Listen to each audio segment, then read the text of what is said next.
Graça e paz, meu irmão, graça e paz, minha irmã, como é que você está? Esse é o canal Sem o Véu e hoje eu quero trazer um assunto aqui que está pipocando aqui no canal. Muitas pessoas acompanhando, muitas pessoas voltando para fazer alguns questionamentos, perguntando acerca desse tema. Então é interessante a gente poder estar falando por aqui, né? Conversando um pouco acerca dessa questão. O arrebatamento será secreto ou será público? Nós já discutimos isso aqui através de uma live no podcast, mas a gente quer agora falar um pouco com você acerca desse tema de maneira solta, em um vídeo mais curto, para que você possa também acompanhar um pouco do nosso conteúdo. Mas antes de eu falar, eu queria pedir para que você possa se inscrever no canal, que você possa curtir, possa compartilhar, possa enviar para alguém, né? De repente você quer mandar isso para alguém para fazer algum questionamento ou falar sobre aquilo que nós vamos falar, que essa é a sua hora. Você fazendo assim, você vai nos ajudar muito, fazendo esse canal chegar mais longe possível. Estou aqui hoje no meu escritório para a gente poder conversar um pouco sobre esse tema, sobre esse assunto, tá bom? Então se inscreva aqui antes de sair. Se inscreva de uma vez, se você deixar fazer isso no final, você vai se esquecer. Vamos falar de arrebatamento da igreja. Você sabe que uma das crenças do povo cristão é de que Jesus vai voltar. Ele vai voltar e vai levar a sua igreja. A sua igreja será arrebatada para que possa viver eternamente com ele. A sua igreja, quando eu digo sua igreja a representação máxima dos cristãos. Pois bem, só que quando a gente fala do arrebatamento da igreja, nós temos pelo menos duas visões que vão divergir acerca do momento desse arrebatamento ou de como esse arrebatamento acontecerá. E é importante a gente falar sobre isso, por quê?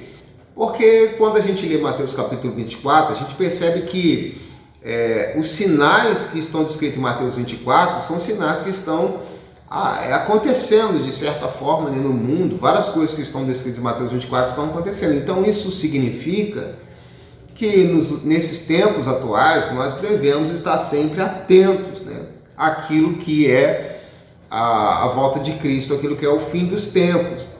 Isso é interessante porque em 1 Tessalonicenses capítulo 5, Paulo vai estar dizendo que a volta de Cristo só é surpresa para aqueles que estão nas trevas. Mas para aqueles que estão na luz, ela não será surpresa, porque o ladrão da noite só surpreende quem é da noite, mas quem é do dia não surpreende, porque quem é do dia vai estar acordado na hora que o ladrão vier, percebe? Então, para nós que somos cristãos, a volta de Cristo não pode ser uma surpresa para nós. Por que não pode ser uma surpresa? Porque nós, de alguma forma, estamos acordados esperando. Lembra das 5 virgens prudentes? Acordados esperando a chegada do noivo. Então, para nós não seria surpresa nenhuma a volta de Cristo, o retorno de Cristo. Mas ela só é surpresa para aqueles que são da noite, né? Que são das trevas. Paulo vai dizer isso em 1 Tessalonicenses capítulo 5. Tá? Então, quando a gente olha para esses acontecimentos, a gente percebe uma proximidade do tempo do fim. Só que quando a gente fala da proximidade do tempo do fim, o que inicia esse grande acontecimento seria o retorno de Cristo, o arrebatamento da igreja. O que seria o arrebatamento da igreja? Seria o momento em que aqueles que estão mortos em Cristo seriam arrebatados nos ares para se encontrar com o Senhor. E aqueles que estão vivos teriam seus corpos transformados para poderem também se encontrar com o Senhor. Então seria um momento crucial em que Cristo aparece para a sua igreja e que Cristo então transforma a sua igreja para que a sua igreja possa viver um novo tempo com Ele. Um tempo que a gente sabe que vai divergir daqui para frente, vai divergir um pouco. Alguns vão dizer que é um tempo de milênio, alguns vão dizer que é um tempo no céu, alguns vão trazer algumas visões, alguns vão dizer que é tempo ainda de grande tribulação para outros. Então há algumas divergências aqui, mas nós nesse vídeo vamos falar somente do arrebatamento da igreja.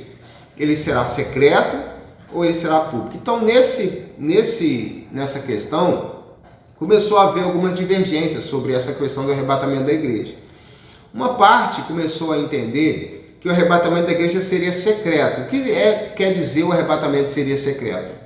Quer dizer que uma parte começa a entender que quando Jesus voltar e acontecer esse evento que eu narrei para você, que é o arrebatamento da igreja, retorno de Cristo, esse arrebatamento ele vai acontecer somente, será visto, escutado, né, ouvido, somente por aqueles que são da igreja, somente para os crentes. Ou seja, Somente os crentes estarão ouvindo ali o soar da trombeta.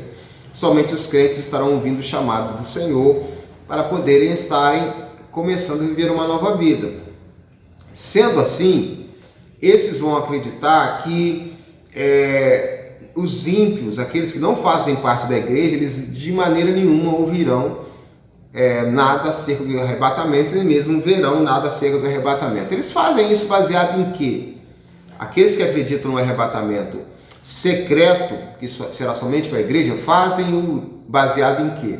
Baseado em algumas inferências. O que são inferências? Inferências são argumentos lógicos. Não existe na Bíblia nenhum texto, nenhum sequer, na qual esteja expressamente dito que o arrebatamento seria secreto. Então, o grupo que faz isso, que é a maioria do Brasil hoje, inclusive eu fazendo esse vídeo, está chegando para alguém que certamente acredita no arrebatamento secreto. A maioria do Brasil hoje, ela acredita que o arrebatamento é secreto baseado em inferências, baseado em argumentação lógica. Mas não há na Bíblia nenhum texto que possa dizer acerca do arrebatamento sendo secreto. Mas que tipo de lógica é utilizada? Se é lógica, tem que ter lógica, né? Vamos ver que tipo de lógica eles utilizam, quem acredita no arrebatamento secreto. A primeira é de que, em 1 Coríntios capítulo 15, versículo 52, vai estar dizendo que será em um piscar de olhos, né? Em um abrir e fechar de olhos, um piscar de olhos. A palavra grega que ali está colocada é a palavra átomos. Lembra do átomo que você estava no colégio lá, que dizia que era a partícula indivisível, menor partícula que era indivisível? Hoje já não se pensa mais assim, já se sabe que até o átomo pode ser divisível. Mas a palavra grega que está ali, ela dá esse sentido de algo indivisível. A negação tomo teria essa ideia de partes, né? Uma parte que não pode ser dividida. Então, se nós observarmos esse texto, ele estaria dizendo que o arrebatamento de Cristo será de uma maneira tão rápida que não tem nem como as pessoas acompanharem, né? Um abrir e fechar de olhos, um piscar de olhos, as pessoas estariam com seus corpos transformados e aqueles que estão mortos teriam sido arrebatados. Primeiro ponto de vista de quem acredita que o arrebatamento será secreto. O segundo ponto de vista que há de alegação é porque ninguém viu Noé nem os animais entrarem na arca até que o dilúvio veio. Então veja bem qual é o tipo de argumentação que é posta aqui. Se não foi possível ver aquele monte de bicho, imagina aquele monte de animais entrando na arca, mas ninguém viu aqueles animais entrando na arca. Porque se alguém visse, alguém ia dizer assim, o que Noé disse tem razão, porque o animal está indo, as duas girafas estão indo sozinhas para dentro da arca. Os dois rinocerontes estão indo sozinhos para dentro da arca. Então, se não existe esse relato de que alguém viu os animais entrando na arca antes do dilúvio, não há o que se falar em arrebatamento público, porque assim como aconteceu no dia do dilúvio, Jesus mesmo citou isso várias vezes, também assim aconteceria também por ocasião do retorno de Cristo, em que as pessoas também não veriam nada acontecer. Não obstante Jesus estar voltando, eles não veriam, não teriam acesso a esse retorno. O terceiro argumento é de que somente discípulos viram Jesus levado ao céu, a ascensão de Jesus, Atos 1. O quarto argumento é de que Ló e sua família saíram de Sodoma e Gomorra e ninguém viu Ló e sua família saindo de Sodoma e Gomorra antes da destruição, somente viram depois de destruído. Então esses argumentos, entre outros, são que levam a pessoa que acredita no arrebatamento secreto, crê que assim como todos esses eventos precederam uma manifestação secreta, um juízo secreto, esse juízo, o início desse juízo, ou seja, esse momento desse arrebatamento e desse transformação de corpos, ele se daria de maneira secreta. Tá? Então esses são os argumentos para quem acredita que isso é de maneira secreta. O problema disso é que isso vai começar, essa ideia começa com um cidadão chamado Nelson Darby. Nelson Darby, ele vai criar um conceito que a gente chama de conceito dispensacionalista, onde ele vai colocar ali o fim dos tempos a partir de dispensações. E ele então vai criar essa questão de que o arrebatamento seria secreto, mas na história da igreja como um todo, não existem relatos significativos de que o arrebatamento seria secreto. Ao contrário, durante a história da igreja, desde a igreja apostólica, desde os pais da igreja, a época da patrística, desde a época da reforma, os reformadores, nenhum deles traziam o arrebatamento da igreja como sendo arrebatamento secreto. Ao contrário, o lastro histórico da igreja produz sempre um conteúdo no sentido de um arrebatamento público, que acontece de uma vez só para todas as pessoas e que todos têm acesso ao mesmo evento. E aí, esse arrebatamento público era defendido na Reforma, era defendido na Patrística e em grande parte da história da igreja, até 1830, quando surge Nelson Darby, e vai mudar esse conceito quando traz o conceito expressionalista. Esse conceito é defendido porque esse conceito, diferentemente do arrebatamento secreto, ele tem alguns argumentos bíblicos que podem ser utilizados para pelo menos trazer um debate. Se por um lado o arrebatamento secreto não tem esse arcabouço bíblico para que a gente possa defender essa tese, o arrebatamento público já possui sim alguns textos que eu posso trazer para você aqui e que de alguma forma vão demonstrar que o arrebatamento da igreja seria público, tá? Então vamos lá, quais são esses textos que defendem? Textos bíblicos que defendem que o arrebatamento não será secreto, Jesus não vai voltar somente para um povo, mas que será um arrebatamento público. O próprio texto citado, quando nós falamos aqui sobre o abrir e fechar de olhos, o piscar de olhos, que está lá em 1 Coríntios, 1 Coríntios 15, 52, se nós observarmos, ele não vai estar falando sobre arrebatamento. Você pode observar, ele não vai estar falando sobre arrebatamento, ele vai estar falando sobre transformação de corpos. Perceba que lá não está falando sobre a vinda de Cristo como um todo, mas vai estar falando sobre um período, um ato, ou uma parte, ou uma fase da vinda de Cristo, e não a vinda de Cristo como um todo, como sendo um ato que vai acontecer tudo em um abrir e fechar de olhos. Não, lá está falando da transformação dos corpos. Em um abrir e fechar de olhos, nós seremos transformados. Perfeito? Então não está falando do arrebatamento como um todo. Existe outro texto também, Mateus capítulo 24, versículo 27. O texto vai estar falando que como um relâmpago sai do Oriente e se mostra no Ocidente, de um lado do celular ao outro. Então tudo que acontece nesse celular está traçado por esse relâmpago. Como o relâmpago sai do Oriente e se mostra no Ocidente, assim será a vinda do Filho do Homem. Isso quer dizer que a vinda de Jesus seria algo público e algo notado por todas as pessoas ao mesmo tempo, devido ao tamanho desse evento. Se um relâmpago explodir no céu agora, de um lado ao outro do céu, quem está de um lado ao outro do céu, quem está aqui onde eu estou vai ver, mas quem estiver lá do outro lado do país também vai ver, porque o texto diz que um relâmpago sai do Oriente e se mostra no Ocidente, quer dizer, tem contato com toda a extremidade do céu, toda a extremidade celeste. Portanto, mais um argumento de que o arrebatamento seria público. Outro argumento, no capítulo 24 de Mateus, versículo 31, vai estar dizendo que ele enviará os seus anjos com rijo clamor de trombeta, os quais juntarão os seus escolhidos desde 4 ventos, de uma ou outra extremidade do céu. E veja que Mateus 24, 31, quando os anjos juntam os seus escolhidos, estão depois de Mateus 24, 27. Ou seja, acontece o relâmpago, aí a evidência da volta de Cristo, o estrondo da volta de Cristo, em seguida os anjos fazem a colheita. Então, se observarmos aqui, estamos demonstrando que é um evento do fim dos tempos, sim, da colheita de Cristo, da colheita em que Cristo vai fazer, do desalinhamento ali entre justos e ímpios, mas com arrebatamento ou com uma volta de Cristo, a vinda de Cristo sendo uma vinda de Cristo secreta, uma vinda de Cristo pública, tá? Uma vinda de Cristo pública.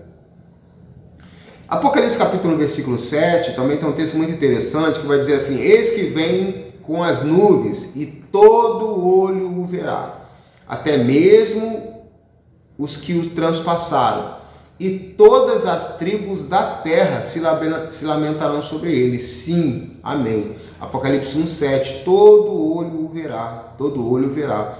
Ele vem com as nuvens e todo olho verá. Então quer dizer que no retorno de Cristo, na vinda de Cristo, todas as pessoas verão. Todas as pessoas, todas aqui é todas mesmo, tá? Porque o texto vai falar sobre os que os transpassaram, mas o texto vai falar também de todas as tribos da terra, ou seja, grupos distintos de pessoas, mas todas observando ao mesmo tempo o retorno de Cristo, tá? Por fim, um dos textos mais interessantes que existe no ponto de vista escatológico é 1 Tessalonicenses capítulo 4, do versículo 3 ao versículo 17. E na altura do versículo 17 de 1 Tessalonicenses 4, vai dizer assim: depois nós, está falando do retorno de Cristo, nós os que ficarmos vivos seremos arrebatados juntamente com ele nas nuvens a encontrar o Senhor nos ares, e assim estaremos sempre com o Senhor. Esse arrebatamento aqui que está aqui, muitas pessoas até vão dizer assim: não, mas aqui esse arrebatamento é secreto. Não há nenhuma evidência nesse texto aqui que nós lemos, se você observar, que diz, que aponta para um arrebatamento secreto. Na verdade, o texto não está nem discutindo isso. Ele está dizendo que o Senhor aparecerá do céu com um alarido de arcanjo, com voz de arcanjo, com alarido de trombeta, e os que morrerem em Cristo ressuscitarão primeiro, depois nós que ficarmos vivos seremos arrebatados juntamente com ele nas nuvens, a encontrar com o Senhor nos ares. Mas não há nenhuma evidência aqui de que isso aqui só esteja acontecendo por ocasião do arrebatamento somente daqueles que são cristãos ou da igreja. Inclusive, esse texto de 1 Tessalonicenses capítulo 4, versículo 3 ao 17, tem que ser lido. Se está falando da transformação de corpos, do arrebatamento dos mortos em Cristo, tem que ser lido juntamente com 1 Coríntios 15, versículos 51 e 52. Então, olha só o que está escrito lá em 1 Coríntios 15, 51 e 52. Eis que vos digo um mistério: na verdade, nem todos dormiremos, mas todos seremos transformados. No momento, num abrir e piscar de olhos, a gente já leu, né?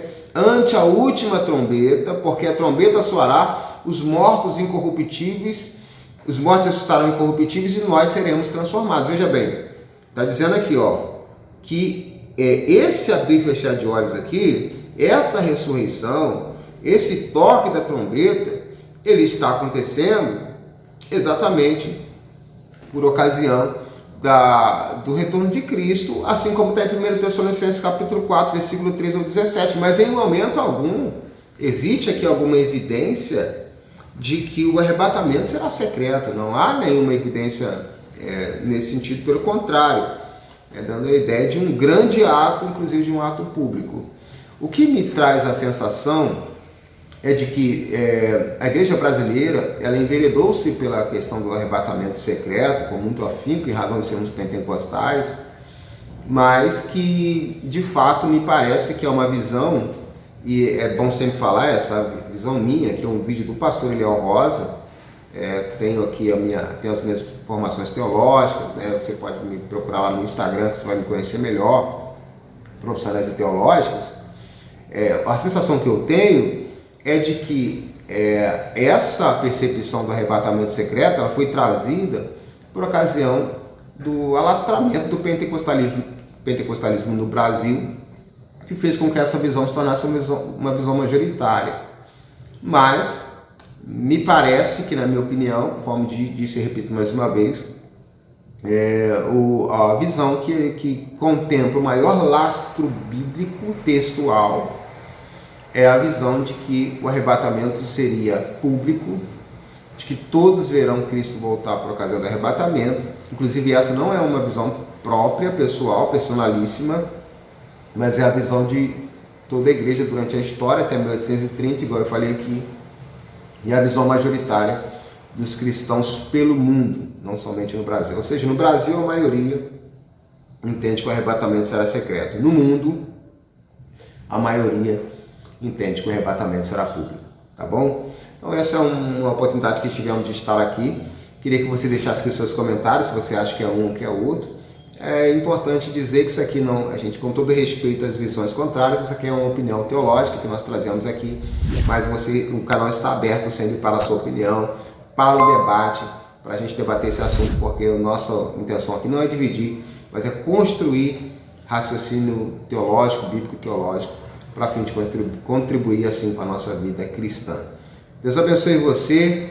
Comenta aqui embaixo o que você achou, o que você acha, qual é a sua sensação. Compartilhe esse vídeo para alguém, mande para alguém, e aí assim a gente pode ir alinhando mais essa questão por aqui, tá bom? Se inscreva no canal antes de sair, assim você vai estar nos ajudando. E vem aí, ó, a partir do mês que vem, conteúdo de um mês inteiro aqui no canal, conteúdo de Setembro Amarelo. Ó, mente, como tá a tua mente? Como lidar com a depressão do demônio, essas coisas aí. A gente vai estar também debatendo aqui a partir do mês de setembro aqui no canal Senhor. Se inscreva aqui no canal, curta, compartilha, manda para alguém, porque assim você vai estar nos ajudando. Deus abençoe a sua vida. Até a próxima.